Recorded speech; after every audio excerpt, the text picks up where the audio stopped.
Very good morning, dear students. Today we will discuss chapter number 8 of science, that is getting to know plants.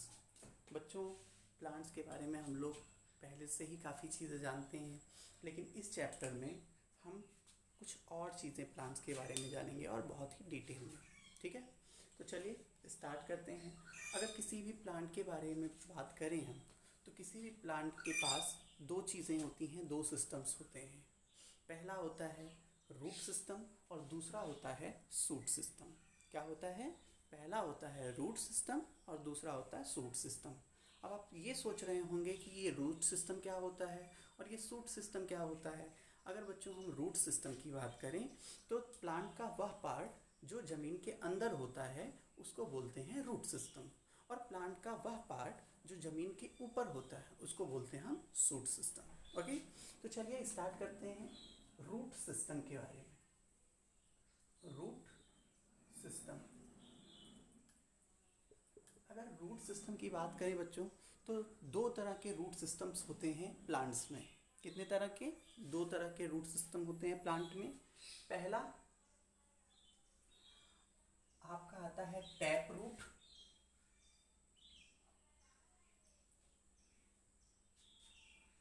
Tap root, और दूसरा होता है fibrous root, fibrous root.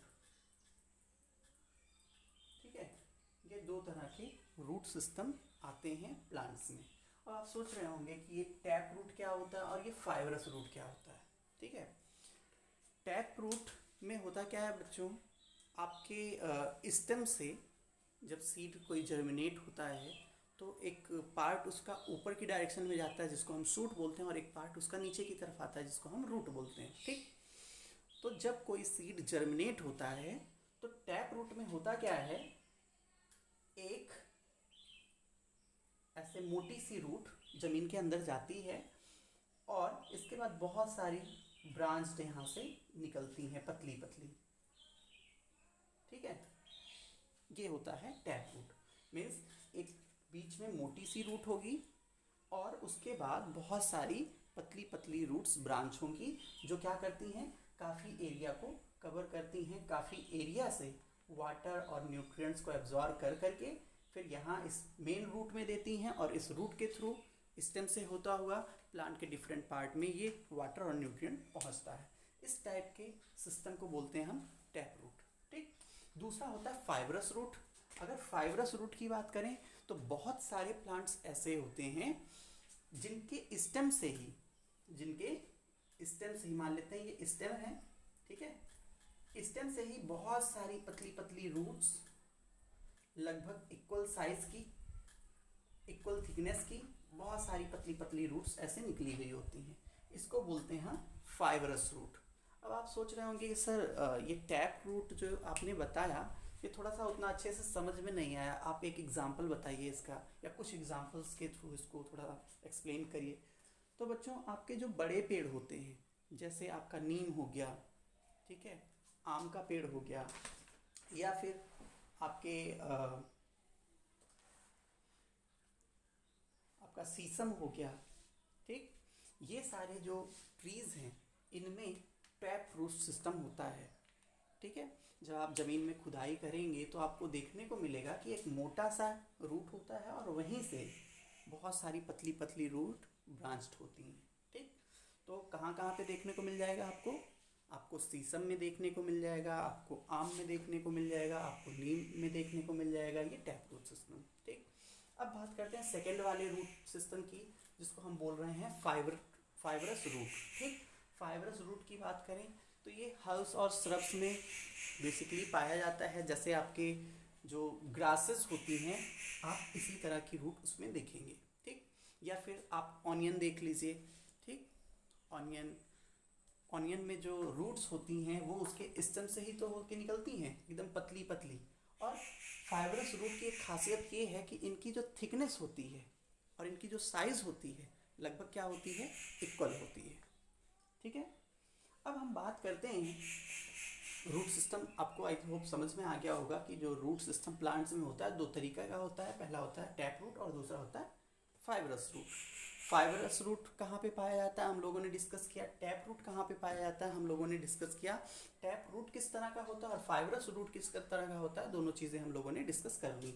अब हम बात करते हैं फंक्शन ऑफ रूट की, कि आखिर इस रूट की ज़रूरत क्या है प्लांट्स को, है ना, क्या इम्पोर्टेंस है रूट का किसी प्लांट में। तो चलिए उस इम्पोर्टेंस के बारे में जानते हैं। Functions of roots.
चलिए, तो ये बेसिक से फंक्शन होते हैं किसी भी प्लांट के जो रूट होता है उसके। ठीक, पहला क्या है, एंकरिंग द प्लांट। दूसरा है absorption of water and nutrient from the soil.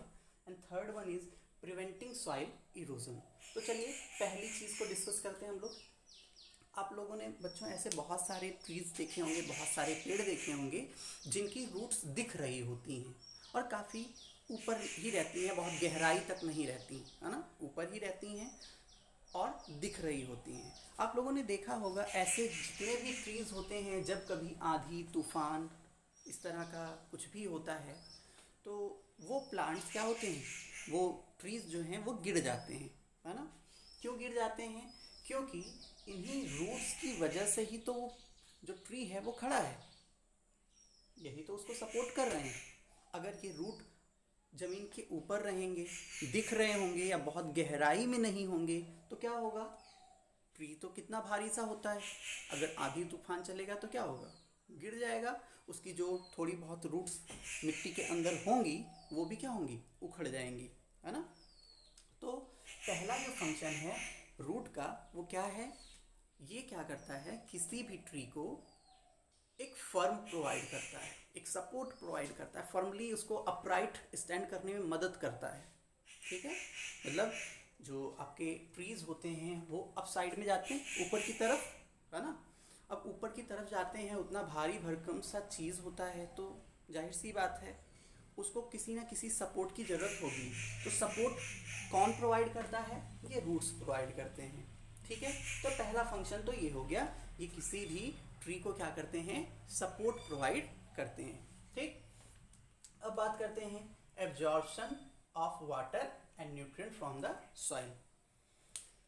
Roots का दूसरा जो सबसे इम्पॉर्टेंट काम है वो ये है कि किसी भी प्लांट को जिंदा रहने के लिए 4 चीज़ों की ज़रूरत है।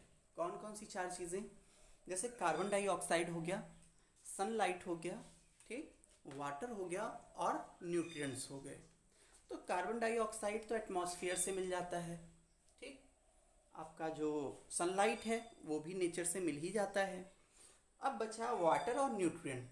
वाटर और न्यूट्रिएंट्स प्लांट्स को कहाँ से मिलते हैं, सॉइल से मिलते हैं। सॉइल में कौन होता है, रूट्स होती हैं। रूट्स क्या करती हैं, वाटर एब्जॉर्ब करती हैं और सॉइल में जो भी न्यूट्रिएंट्स हैं वो वाटर में डिजॉल्व हुए होते हैं।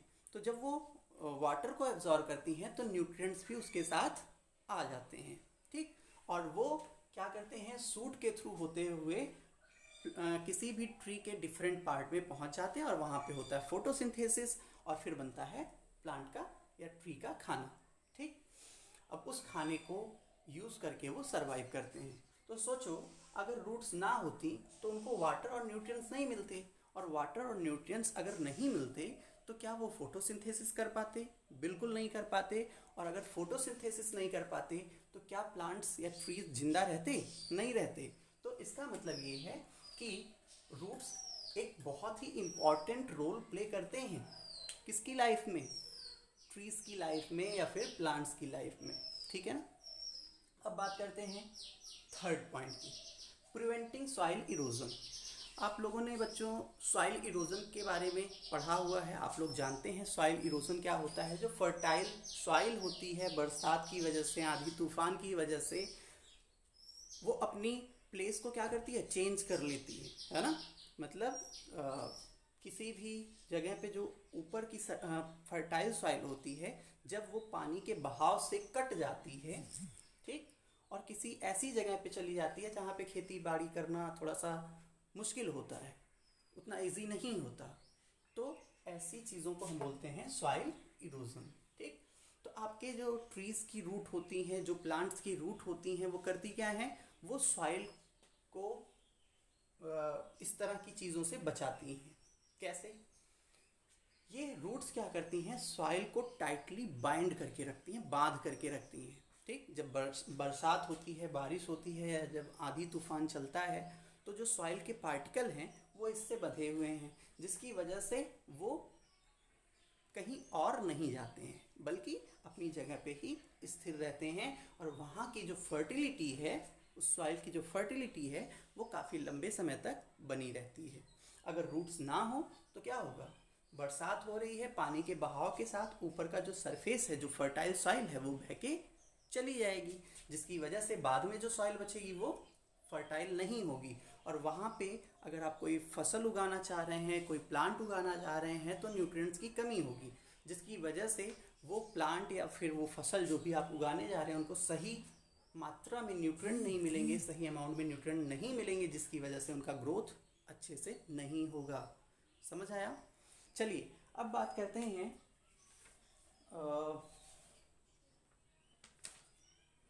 रूट्स मॉडिफिकेशन की। कई बार ऐसा होता है बच्चों कि आपके जो रूट्स होते हैं वो मॉडिफाई हो जाते हैं। क्या हो जाते हैं? मॉडिफाई। अब आप सोच रहे होंगे ये मॉडिफाई क्या होता है? मॉडिफाई का मतलब होता है रूपांतरित।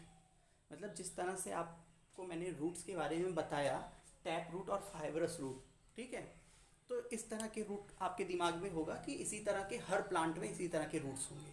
लेकिन कभी कभी क्या होता है, कुछ स्पेशल प्लांट में रूट्स जो होते हैं वो मॉडिफाई हो जाते हैं। होते तो बेसिकली टैप और फाइबरस ही हैं, लेकिन कहीं कहीं पे क्या होता है, मॉडिफिकेशन हो जाता है, उनका रूपांतरण हो जाता है। किस पर्पस के लिए रूपांतरण हो जाता है? अलग अलग पर्पस के लिए उनका रूपांतरण होता है। चलिए देखते हैं।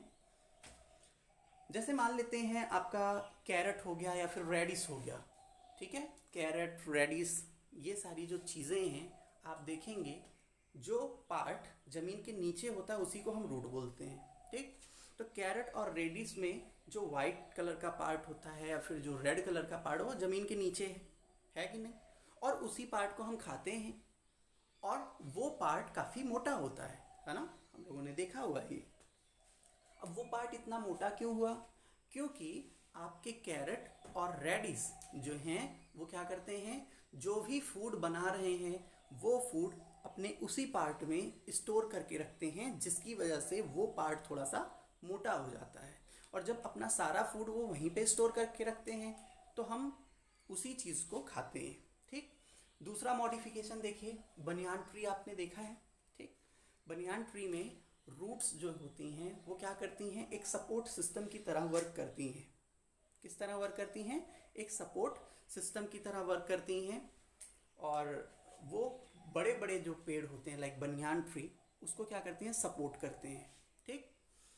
और कुछ क्लाइंबिंग रूट्स भी होती हैं। क्लाइंबिंग रूट्स मतलब नीचे से ऊपर तक ऐसे चढ़ती हुई चली जाती हैं। इस तरह से कुछ रूट्स के मॉडिफिकेशन यहाँ पे आपको देखने को मिल जाएंगे बहुत सारे प्लांट्स में, बहुत सारे ट्रीज में, ठीक है बच्चों। ये तो बात हुई रूट की। अब हम बात करते हैं सेकेंड सिस्टम की, जो कि है सूट सिस्टम। अब सूट में तो बहुत सारे पार्ट होते हैं, लाइक सूट में क्या क्या चीज़ें होती हैं? स्टेम होता है, ठीक। स्टेम के बाद ब्रांचेस होती हैं, ब्रांचेस के बाद लीव्स होते हैं, लीव्स के बाद फ्लावर्स होते हैं, फ्लावर्स के बाद फ्रूट्स होते हैं, है ना, फ्रूट के बाद सीड्स होते हैं, ये सारी चीज़ों के बारे में हम लोग डिस्कस करेंगे। तो यहाँ पे मैं एक स्ट्रक्चर बना दे रहा हूँ, एक फ्लो चार्ट टाइप का, ठीक, आपको लर्न करने में, आपको स्टडी करने में आसानी होगी। किसी भी प्लांट में कितने सिस्टम होते हैं बच्चों? 2 सिस्टम होते हैं। कौन कौन से? रूट सिस्टम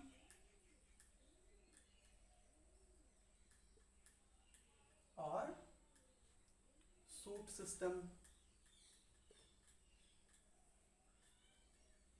ठीक है। रूट सिस्टम कितने टाइप के होते हैं?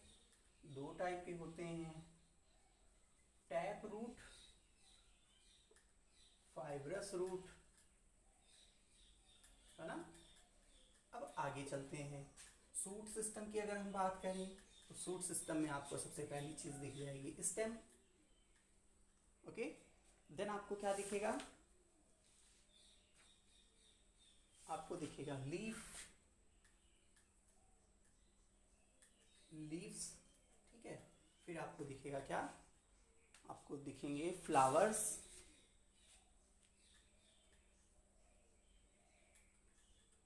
देन आपको दिखेंगे फ्रूट्स, देन सीड्स। ये सारा शूट सिस्टम के अंदर आता है, ठीक है। तो आपको मैंने बताया ही है कि जो प्लांट के 2 पार्ट होते हैं, पहला रूट सिस्टम और दूसरा शूट सिस्टम। ये जो होता है ये जमीन के क्या होता है? नीचे, ये अंडरग्राउंड पार्ट होता है, अंडरग्राउंड पार्ट, ठीक है। और ये क्या होता है? ये जमीन के ऊपर पाया जाता है। तो जमीन के नीचे जो चीज़ें थी उसके बारे में हम लोगों ने पढ़ लिया। 2 तरह के रूट सिस्टम हैं, टैप रूट और फाइब्रस रूट। टैप रूट क्या होता है?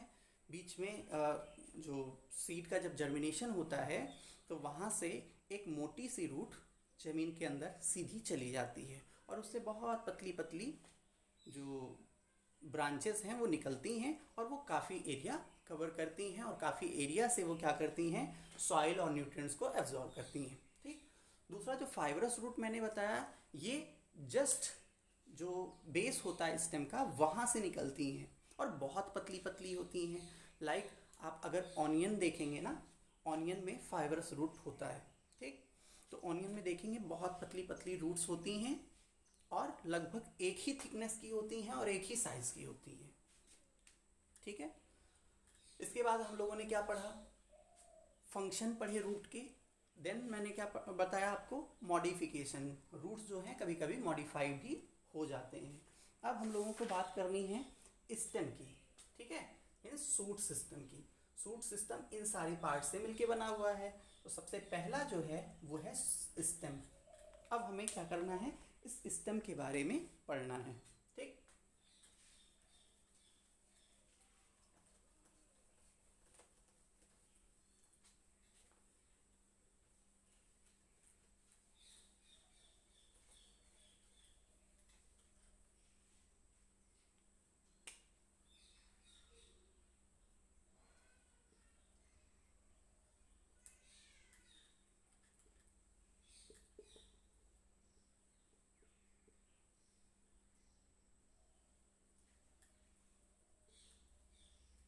स्टेम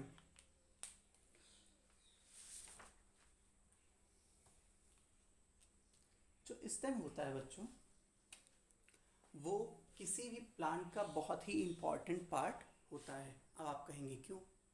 क्यों बहुत इम्पॉर्टेंट पार्ट होता है? अभी तो आपने कहा था रूट बहुत इम्पॉर्टेंट पार्ट होता है, अब आप बता रहे हैं कि जो स्टेम है वो बहुत इम्पॉर्टेंट पार्ट है। तो बेटा मैं इसलिए कह रहा हूँ कि रूट जो है उसका अलग फंक्शन है और स्टेम का अलग फंक्शन है। ना तो बिना रूट के प्लांट सर्वाइव कर पाएगा और ना तो बिना स्टेम के प्लांट का सर्वाइवल होगा, ठीक है। तो इस वजह से मैं कह रहा हूँ कि रूट भी बहुत इंपॉर्टेंट है, स्टेम भी बहुत इंपॉर्टेंट, इवन लीव्स भी बहुत इंपॉर्टेंट है। तो जितने भी पार्ट आपको मैंने बताए हुए हैं या फिर जितने भी पार्ट मैं बताने जा रहा हूँ वो सारे के सारे बहुत इंपॉर्टेंट हैं। उनका अपना अलग अलग काम है और वो सारे के सारे जब अपना अपना काम अच्छे से करते हैं तो आपका जो ट्री होता है, जो प्लांट होता है, वो अच्छे से ग्रो कर पाता है, ठीक। तो स्टेम की बात करते हैं। स्टेम क्या करता है? जितने भी ब्रांचेस होती हैं किसी भी ट्री में, जितनी भी लीव्स होती हैं किसी भी ट्री में, जितने भी फ्लावर्स होते हैं, जितने भी फ्रूट्स होते हैं किसी भी ट्री में, उन सब का लोड वियर कौन करता है? स्टेम ही तो करता है कि नहीं? ये एज अ पिलर वर्क करता है ना। जैसे हम लोग क्या करते हैं, घर जब हमें बनाना होता है पहले पिलर खड़ा करते हैं, पिलर के ऊपर क्या करते हैं, छत डाल देते हैं। तो छत का सारा लोड किसके ऊपर होता है? पिलर के ऊपर होता है। अगर पिलर ना हो तो छत खड़ा रहेगा क्या? नहीं खड़ा रहेगा। ठीक वैसे ही आपका जो स्टेम है ये एज अ पिलर वर्क करता है। ठीक, तो जो भी ब्रांचेस हैं, जितनी भी लीव्स हैं और जितने भी फ्रूट फ्लावर ये सारी चीज़ें हैं, सबका लोड कौन बियर करता है? ये स्टेम बियर करता है। ठीक है, इस वजह से हम यहाँ पे बोल रहे हैं कि ये स्टेम बहुत इम्पॉर्टेंट है। अब बात करते हैं फंक्शन की। भाई फंक्शन क्या है इसके? Functions of stem.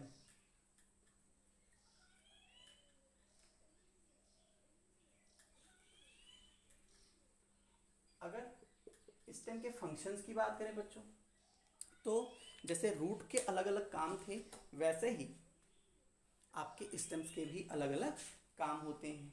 सबसे पहला काम तो ये है कि ये क्या करता है, लीव्स को, ब्रांचेस को, फ्लावर्स को, फ्रूट को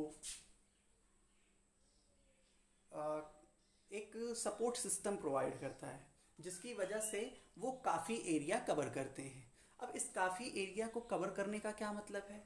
आपने देखा होगा कि कोई भी जो ट्री होता है उसका जो स्टेम होता है वो पतला सा होगा। ठीक है, यहाँ पतला सा या मोटा सा कह सकते हैं हम, लेकिन वो काफ़ी कम एरिया कवर करता है। लेकिन अगर हम लीव्स की बात करें, ब्रांचेस की बात करें, इन सब चीज़ों की बात करें तो वो काफ़ी एरिया कवर करता है कि नहीं? अब ये एरिया काफ़ी कवर होने का मतलब क्या है? जब काफ़ी एरिया कवर रहेगा तो बहुत ज़्यादा दूर से जो सनलाइट होगी, बहुत ज़्यादा दूर तक वो सनलाइट को एब्जॉर्ब कर पाएंगे, है कि नहीं? बहुत ज़्यादा दूर तक वो कार्बन डाइऑक्साइड को एब्जॉर्ब कर पाएंगे, बहुत ज़्यादा दूर तक वो ट्रांसपिरेशन कर पाएंगे। ठीक है, तो इस तरह से ये स्टेम क्या करता है, इन सब चीज़ों को इंश्योर करता है। ठीक, दूसरा जो काम है वो ये है कि ये मान लेते हैं स्टेम है, स्टेम के बाद क्या होंगी, रूट्स होंगी। ठीक है, अब आप सोचिए कि जो किसी भी प्लांट का खाना बनता है वो बनता है लीव्स में। कहाँ बनता है? लीव्स में बनता है। ठीक, और लीव्स में जब खाना बनना होता है तो उसको 4 चीज़ों की ज़रूरत होती है, जैसा कि मैंने बताया, सनलाइट, कार्बन डाइऑक्साइड, वाटर और न्यूट्रिएंट्स। तो सनलाइट और कार्बन डाइऑक्साइड उसको कहाँ से मिल गया? एटमॉस्फेयर से मिल गया। ठीक है, और जो वाटर और न्यूट्रिएंट्स हैं वो उसको कहाँ से मिलेंगे? मान लेते हैं सॉइल से मिल गए। ठीक है, अब यहाँ से जो रूट्स ने वाटर और न्यूट्रिएंट्स एब्जॉर्ब किया हुआ है सॉइल से, वो पहुँचाना भी तो है लीव्स तक। किस रास्ते के थ्रू पहुँचाएगा? इसी रास्ते के थ्रू तो पहुँचाएगा, है ना? इसी स्टेम से होता हुआ तो जाएगा। अगर ये स्टेम ना होता तो ये वाटर और न्यूट्रिएंट वहाँ तक कैसे पहुँचता? नहीं पहुँच पाता, है ना? तो एक तरह से ये क्या करता है, ये वाटर और न्यूट्रिएंट्स को प्लांट के या ट्री के डिफरेंट पार्ट में पहुंचाता है। ठीक है, अभी इसका काम खत्म नहीं हुआ, अभी और एक काम करता है। जब यहाँ से खाना बन जाता है ना, तो उस खाने को भी ट्रांसफर करता है, ये लीव्स से होते हुए, स्टेम से होते हुए रूट्स तक भी पहुंचाता है। यहाँ से वाटर और न्यूट्रिएंट्स पहुंचाता है प्लांट के डिफरेंट पार्ट में, और प्लांट के डिफरेंट पार्ट से जो फूड बनता है वो यहाँ तक पहुँचाया जाता है। तो इन टोटल ये एक तरह से एक पाथ की तरह बिहेव करता है ना? एक तरह से एक मीडियम की तरह बिहेव करता है कि रूट्स से होकर के वाटर और न्यूट्रिएंट्स यहाँ तक पहुँचे, और लीफ से होकर के जो फूड है वो रूट्स तक और रूट्स तक पहुँचे, या बोल सकते हैं हम उन पार्ट्स तक पहुँचे जो कि ज़मीन के अंदर है। समझ आया? और क्या होता है, कभी कभी आप देखेंगे कुछ ट्रीज, कुछ प्लांट्स ऐसे होते हैं जिनके स्टेम भी ग्रीन होते हैं। बेटा क्या होते हैं? स्टेम भी ग्रीन होते हैं। अब स्टेम ग्रीन होने का क्या मतलब है? स्टेम ग्रीन तभी होगा जब वहाँ पे क्या होगा? क्लोरोफिल होगा। ठीक है, अब क्लोरोफिल है तो स्टेम क्या है? ग्रीन है। और क्लोरोफिल क्या करता है? सनलाइट को एब्जॉर्ब करता है, यही तो करता है। ठीक, तो इसका मतलब ऐसे प्लांट जिनके स्टेम क्या होते हैं? ग्रीन कलर के होते हैं वो भी फोटोसिंथेसिस करते हैं। समझ आया? मतलब सिर्फ और सिर्फ लीव्स ही नहीं, ऐसे भी प्लांट्स हैं जिनके स्टेम क्या होते हैं, ग्रीन कलर के होते हैं। और जो ग्रीन कलर के स्टेम वाले प्लांट हैं उनके स्टेम भी फोटोसिंथेसिस करते हैं। और क्या करते हैं, अगर और एक काम की बात करें तो ये रिस्पिरेशन भी करते हैं। मतलब आपके जो प्लांट्स होते हैं वो स्टेम के थ्रू रिस्पायरेशन भी करते हैं। ठीक है बेटा, तो ये कुछ इम्पॉर्टेंट चीज़ें थी जो कि हम लोगों ने डिस्कस की आज की क्लास में। आज के लिए बेटा बस इतना ही, बाकी जो चीज़ें बच रही हैं हम लोग नेक्स्ट क्लास में बहुत ही डिटेल में डिस्कस करेंगे। ठीक है, thank you, have a good day.